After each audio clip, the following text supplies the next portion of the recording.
I want to talk very briefly, if you will, about those secret formulas and ingredients, where they're coming from.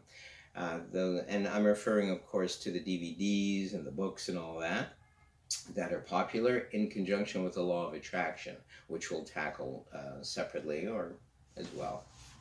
So, the whole thing about those secret formulas and ingredients, whatever you want to refer to them as, is formulas that work. They do work. And they are new thought based. They are based in everything that I've been speaking about, my entire education, all of it. It's all valid, it's all real. But they do have it, but backwards. And by that I mean, you don't tell God, you don't tell the universe what you want, which basically they outright say in this DVD and book. They go, I'm going to tell you what I want. I'm going to do these exercises, it's going to come back to me. No, it doesn't work that way. If it does, it's temporary, guarantee you. Years ago, I manifested 3-4 cars just for the exercise, just to see, without a basis, a number of bases, finances and other things, had to all go away. Years ago, I tried to manifest a relationship. I did. It went away over time. It's temporary. We're going to talk about temporary versus permanent. But with those secret DVDs, those secret formulas, those secret books, they are temporary because you're doing it backwards. Instead of evolving yourself, instead of doing the spiritual practices and being on the fourfold path, etc., and then seeing what comes up, it's like, okay, you rush to the finish line first, grab what you can, or allow what you can, and then you kind of run back and tidy things up and see what's going on. It's all unconscious, not actually what happens, but I'm just comparing that. Permanent versus temporary. Temporary, personal ego will. Permanent, source, higher mind. So, it is based in new thought. There is validity to the techniques, but it's all watered down and it's backwards.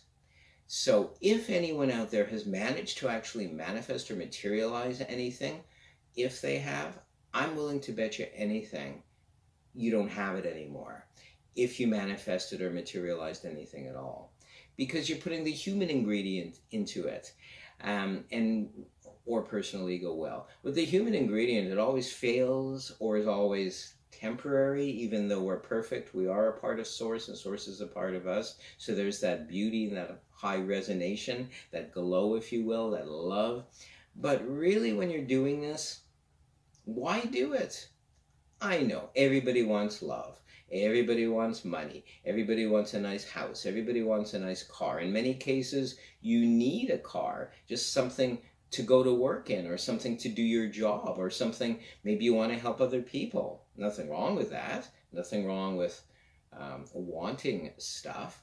But when we're wanting stuff without the element of, I'm wanting this, it would be nice to have it, but it's really so I can help others. A car so I can drive around the infirmed, if you will, or I can help seniors run errands, or a house, not just for yourself, but maybe you want to share it as a ministry, or a house maybe because you want to run something that's beneficial to other people in it. I believe you get the idea. So in that way, you stand a little bit of a chance of manifesting and materializing something with that attitude or higher consciousness, if you will. But still, it's a long road a long road to hoe, if that's the proper expression. And so in Idaho, it's a long road to hoe. In any case, I think you see the differences. New thought validity with those secret DVDs and book. Yes, the techniques are real, but they're backwards. You don't take from the universe. You don't tell the universe what you want, even though they present it as very shiny. The universe has unlimited, and it is unlimited stuff. Why not take it? Why not tell the universe that you want this and you'll get it? You phone, write, or email me You contact me if you succeeded, and then we'll talk. Using those techniques, and long lasting if you still have those things. However, versus the fourfold path, versus your spiritual practices, versus I'm meditating today, every day, 10-20 minutes, a couple of times a day. I'm one with my maker. I feel the peace, love, joy, harmony, higher intelligence, wisdom, and creativity, and thereby healing the various levels of one's mind. So you can be all you can be. So that source at the very center of your mind can come up and inspire you, can come up and act as intuition for you, can come up and lead you in an intuitive way to your soul's purpose. That's where you want to be. That's your starting point. Meditation, as we've spoken of previously, mystical meditation or higher consciousness meditation, affirmative prayer or scientific prayer. You're familiar with that from my series. Seeing, hearing, feeling, tasting while in meditative state and affirming and declaring. It's a wonderful process in itself. And envisioning or imaging or visualization during meditative state, combining all three elements, you're going to evolve. You can't help but do that. And in this evolvement process, you may already begin to manifest. You'll log in even easier to the law of attraction. And the law of attraction is just one of many, many, many, many spiritual laws. I've written several, actually more than several books. The most recent a few years ago, The Complete Spiritual Laws of the Universe. The magnetic law of attraction, as I channeled the terminology, is also known as the law of attraction. It's like physics. It's like gravity. It's always operating. You put something out, it comes back. Einstein said this many years ago, I think in the 20s and 30s. He said, whatever energetically you put out, and also physically, with gravity, physics, whatever comes out, comes back. Not to be confused with karma. What goes around comes around. That's a misnomer.